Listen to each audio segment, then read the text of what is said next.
नमस्कार, मैं हूँ रजनी, स्वागत करती हूँ आपका माय ऑर्गेनिक गार्डन में। क्या आपको भी लोग डीमोटिवेट करते हैं? जी हाँ, ऐसा होता है। जब आप लीक से हटकर या कुछ नया काम करने की सोचते हैं, तो बहुत सारे लोग मिल जाते हैं डीमोटिवेट करने। ये साढ़े 8 मिनट, लगभग साढ़े 8 मिनट के वीडियो में मैं बताऊँगी अपनी कहानी, मेरी ऑर्गेनिक फार्मिंग की। आप कोई भी बिज़नेस करते हैं, कोई भी चीज़ करते हैं, तो ये ऑर्गेनिक नहीं, आप ज़ीरो बजट फार्मिंग कहें। इसमें मैंने बहुत सारी चीज़ें की, बहुत सारे प्रैक्टिकल किए और जब मैंने स्टार्ट किया था, तो यहाँ पर लोगों ने इतना मज़ाक उड़ाया, पूरे गाँव में, क्योंकि एक्सपर्ट लोग होते हैं। गाँव में कुछ आदत होती है कि कोई शहर से जाता है तो और खेती करना चाहे तो वो उसे समझते हैं कि बेवकूफ़ है और हम केमिकल फार्मिंग कर रहे हैं, अब तक अच्छी फसल केमिकल से आ रही है, आप गोबर से क्या करोगे? तो बस यही कुछ हुआ मेरे साथ भी। तो जब मैंने ये मेरा पहला पहला साल है इस नेचुरल फार्मिंग में, पर यहाँ पर देख रहे हैं आप बर्ड्स, पीकॉक और ये सेवन सिस्टर्स, इतने सारी चिड़ियाँ हैं मेरे फार्म्स में कि सब लोग बोलते हैं कि आपकी फसल को खा जाएँगे। पर यहाँ पर आप चारों तरफ ये हरियाली जो देख रहे हैं मेरे खेतों में, इसको देख के लोग अब कुछ और बोलने लगे हैं। वो बताऊँगी मैं कि उनके शब्द कैसे चेंज हुए। पहले स्टार्टिंग में मुझे बोलते थे कि आपको खेती कभी आपने देखी नहीं, आप कर की नहीं आपने खेती, तो आप कैसे कर पाओगे? केमिकल के बिना यहाँ पॉसिबल नहीं, ज़मीन में कुछ भी नहीं है। तो मैंने कहा ठीक है, देखते हैं, आप भी यहीं पर हो, मैं भी यहाँ पर हूँ, मैं भी जाती हूँ डेली। फ़ीवर हुआ तब, अभी भी गला बैठा हुआ है, तो कोई बात नहीं, पर मेहनत करना मैंने नहीं छोड़ा। ये आलू, सरसों और गेहूँ और ये सब्जियाँ मैंने अपने घर के लिए उगाई। और जब मैं ये मल्चिंग कर रही थी, ये जो घास पुआल पड़ी हुई देख रहे हैं ये चारों तरफ, तो मुझे बस लोग आके बोलते नहीं नहीं ये मत डालो। मैंने कहा क्यों ना डालो? तो इनके पास कोई जवाब नहीं होता था कि क्यों ना डालो। पर जो मुझे करना था वो मैंने किया, मल्चिंग की, तो इसका रिज़ल्ट ये निकला कि यहाँ खरपतवार बंद हो गई और मेरी मज़दूरी जो लगती थी खरपतवार में, इन लोगों की लगती है, वो इन्होंने देखा कि अब तो मल्चिंग हो गई और मल्चिंग के बाद अब नहीं आ रहा है बिल्कुल भी खरपतवार और फसल भी अच्छी खासी हो रही है। फिर जब मैं जीवामृत वगैरह बनाती थी तो मुझसे लोगों ने कहा ये गोबर घोल के क्या खेती कर लोगे आप? गोबर गोबर घोलते रहते हो, कभी कुछ बनाते रहते हो। दवाइयाँ मैं अपने खेतों पे ही बनाती थी और बस सब मज़ाक ही उड़ाते थे, बस आते थे और कुछ अजीब-सी तरह से बातें करते थे, जैसे कि बस एक्सपर्ट तो पूरा गाँव में। ठीक है, मैं भी एक्सपर्ट नहीं, पर मैंने ये ठाना था कि मैं प्रैक्टिकल तो करके रहूँगी। कुछ गलतियाँ होंगी तो भी मेरी होंगी, कुछ अच्छा होगा तो भी मेरा होगा। तो बस ये सोच के मैं इस फार्मिंग में उतर गई, क्योंकि इतना केमिकल चारों तरफ, ज़हर तो मिल ही जाता है खरीदने के लिए। खेती फसल जो हम खा रहे होते हैं, अनाज, दालें, सब्जी, फ्रूट, सब में ज़हर होता है, क्योंकि मैं देखती हूँ, बरसों से देखा है कि सिवाय इसके केमिकल के भर-भर के केमिकल डाला जाता है, हर दाल पे, हर हर एक चीज़ पे। पर अब ये जो नेचुरल फार्मिंग मेरी हो रही है, इसमें ना खरपतवार है और घरेलू सारी जो खेत पे बनती हैं पत्तों से पेस्टिसाइड बनता है और गोबर, गोमूत्र से खाद बनती है, माइक्रो न्यूट्रिएंट बनते हैं इनसे। तो अब लोग मेरे खेत पर आने लगे हैं विज़िट के लिए। चारों तरफ चर्चा का विषय बन गया है मेरा ये फार्मिंग। और बहुत खुशी की बात है कि ईश्वर ने मेरा साथ दिया, मुझे हिम्मत दी कि उसके बलबूते पे मैं ये कुछ कर पाई, कुछ चीज़ें अच्छी हो पाई। सबसे पहले सरसों में फलियाँ बनी, सरसों सेट हुई, तो लोगों ने आके देखा और कहा कि हमारी केमिकल वाली से ज़्यादा अच्छी हुई है आपकी सरसों। फिर उसके बाद गेहूँ हुआ, तो गेहूँ का रंग, मुझे बहुत ज़्यादा जानकारी नहीं है कितनी बड़ी फलियाँ होती हैं क्या, अब लोग बताते हैं तो मुझे पता पड़ता है कि मेरी सरसों अच्छी है।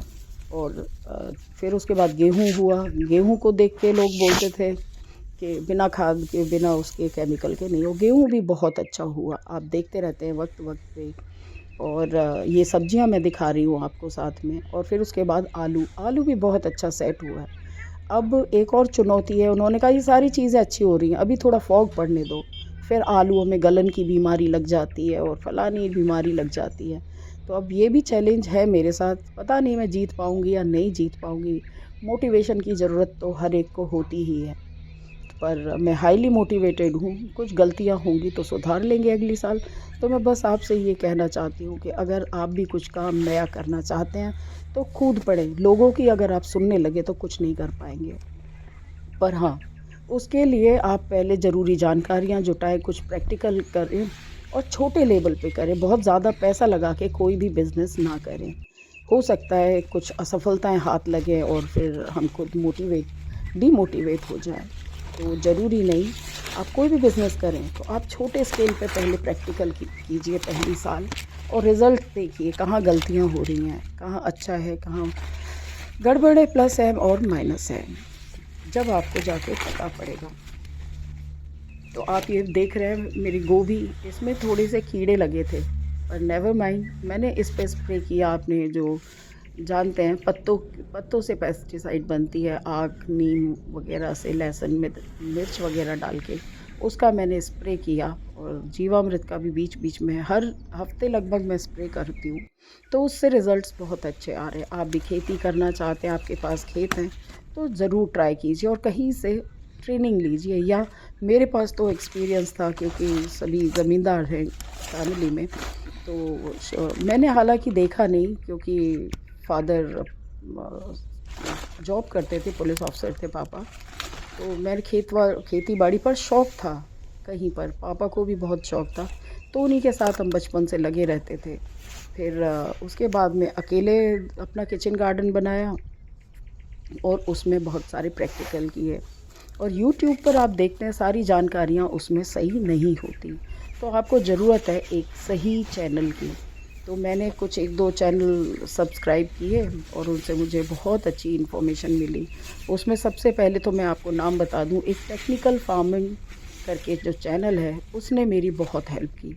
मैंने उसको देखा और उसमें टाइम टाइम पे जो ऑर्गेनिक को प्रमोट करते हैं, अच्छे कामों को वो चैनल प्रमोट करता है। तो मैं बस उसको देखती थी कैसे फार्मर काम कर रहे हैं ऑर्गेनिकली, कैसे क्या कर रहे हैं। तो जानकारी होना बहुत ज़रूरी है।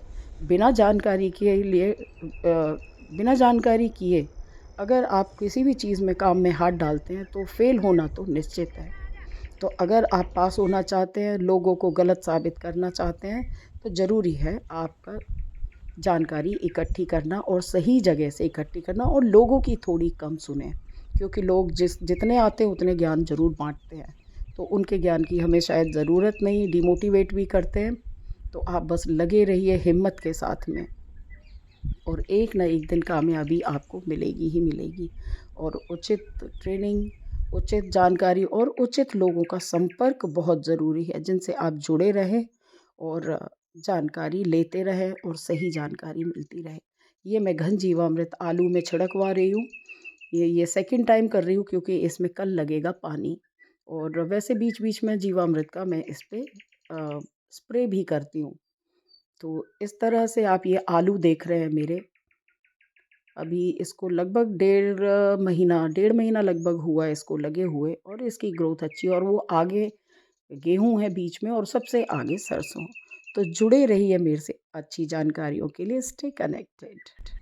और ये जो इतनी सारी बर्ड्स, ये मोरनियाँ दिख रही है मेरे खेत में घूमती रहती है, पर मुझे कोई प्रॉब्लम नहीं इनके साथ में। जब ये लहलाती हुई खूबसूरती दिखती है तो मन बहुत तसल्ली में खुश हो जाता है। तो आप भी ज़रूर काम कीजिए जो भी आप करना चाहते हैं और मेरे साथ जुड़े रहें अच्छी इन्फॉर्मेशन के लिए। उम्मीद है आपको वीडियो पसंद आया होगा और जो भी समय समय पे आप जानकारी चाहते हैं मैं आपको जानकारी ज़रूर दूंगी और आप मुझे मोटिवेट करें, मैं आपको मोटिवेट करती रहूँगी। बस ऐसे ही हम सफल हो जाएंगे।